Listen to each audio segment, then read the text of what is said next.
Les amis, bonsoir à tous, j'espère que vous allez très bien. Aujourd'hui nous allons parler de l'équipe de France, de son état de forme, de vous parler un petit peu de pourquoi l'équipe de France actuellement me fait penser que ce n'est pas la meilleure équipe de ce qu'on a vu. Alors au-delà, comme vous pouvez le voir ici justement, du match qu'on a produit face à la Croatie jeudi en Ligue des Nations pour le compte des quarts de finale, le match aller où on finit en termes de stats justement, malgré le fait qu'on ait eu 16 tirs à 2, on a dominé en termes de possession, parce que la Croatie en deuxième période a reculé, est parti plutôt en bloc bas.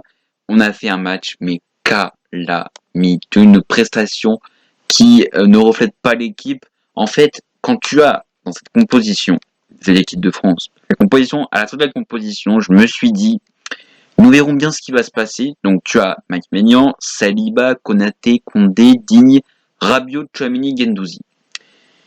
Dembélé, Mbappé, Koulibaly. Alors je n'ai rien contre Mbappé, Dembélé et Koulibaly puisque ce sont des attaquants.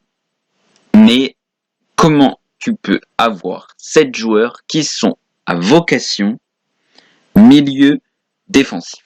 Tu as 7 joueurs. Donc, il te reste que tes 3 attaquants. Et Didier Deschamps s'est dit, ah bah tiens, et si donc je mets, puisque dans mes remplacements, j'avais donc Désiré Doué, Warren Zaïre-Emery, Bradley Barcola, Olysée, Koné, Camavinga, Klaus, Hernandez, Chevalier, donc j'avais tout, donc Brice Samba, j'avais du coup tout mon milieu. Tu as Désiré Doué sur le banc. Tu as Désiré Doué, tu as le meilleur milieu actuellement. Je t'aurais mis n'importe quel à la place de Doué, Ronaldinho, Ronaldo, n'importe quel joueur, Didier Deschamps ne l'aurait pas sélectionné. Parce que Didier Deschamps part de l'idée que les basiques, c'est important. Sauf que quand tu as un joueur qui est hyper bon, et je me rappelle très bien, on le voit bien même à la fin du match face à la Croatie, Désiré Doué qui fait la gueule, c'est même pas juste que, encore, si tu référenteras encore le match, peut-être que ça aurait changé des choses, mais même pas. Les remplacements, c'est Barcola, Koné, Olysée, Camavinga et Upamecano. Et je rappelle bien que l'équipe de France, avec Upamecano, eh bien, elle gagne. Sans Upamecano, c'est très très compliqué. Alors, nous verrons bien le résultat qui nous en a à venir du match, mais très franchement, c'est pas incroyable. Ça paraît très incroyable.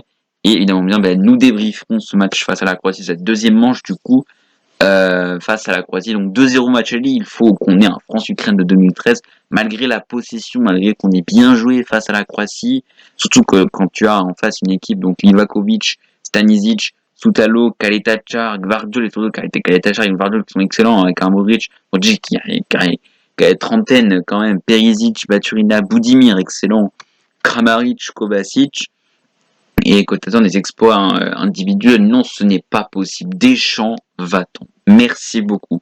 Merci pour tout ce que tu as accompli, parce qu'on ne peut pas enlever Didier Deschamps qui l'a redressé l'équipe de France.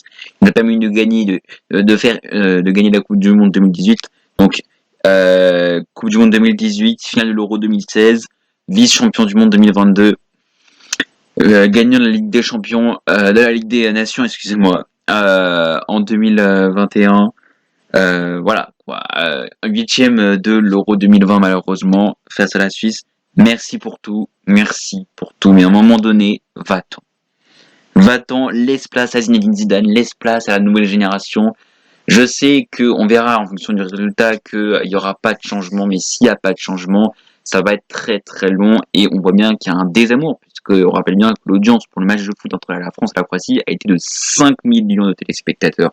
Par rapport au rugby qui a fait presque, je crois, plus de 10 millions de spectateurs, il y a plus de gens qui vont regarder le rugby que le foot, alors que ce sont nos deux équipes qui représentent notre pays. Mais, malheureusement bien, le foot, l'équipe de France football n'attire plus. Mais moi, ça me fait chier. Je me suis fait chier dessus face à la Croatie, je peux vous dire. Et franchement, quand j'ai essayé de faire après un retour du match à mes copains, en essayant d'analyser tactiquement ce qui s'était passé, je peux vous dire que ça a été très très compliqué. Et cette équipe de France, si elle continue comme ça sera parce qu'Mbappé qui nous déclare justement en interview juste avant France-Croatie que son objectif c'est la Coupe du Monde 2026. Alors oui, qui sera la dernière échéance de Didier Deschamps. Alors, je me pose la question, est-ce que, puisqu'on a fait Didier Deschamps, à l'interview à TF1 il y a quelques mois justement, où il annonçait son départ après la Coupe du Monde 2006. Est-ce que ça n'a pas joué quelque chose au moral des joueurs? Est-ce que tu n'as pas commencé à lâcher ton vestiaire avant la Coupe du Monde 2026? Alors, dans le vestiaire de l'équipe de France, il y a des joueurs qui sont partagés. Il y a des pro-Mbappé, des anti-Mbappé. Là, Mbappé face à la Croatie, je l'ai vu, peut-être pour l'une des rares fois, donner des consignes.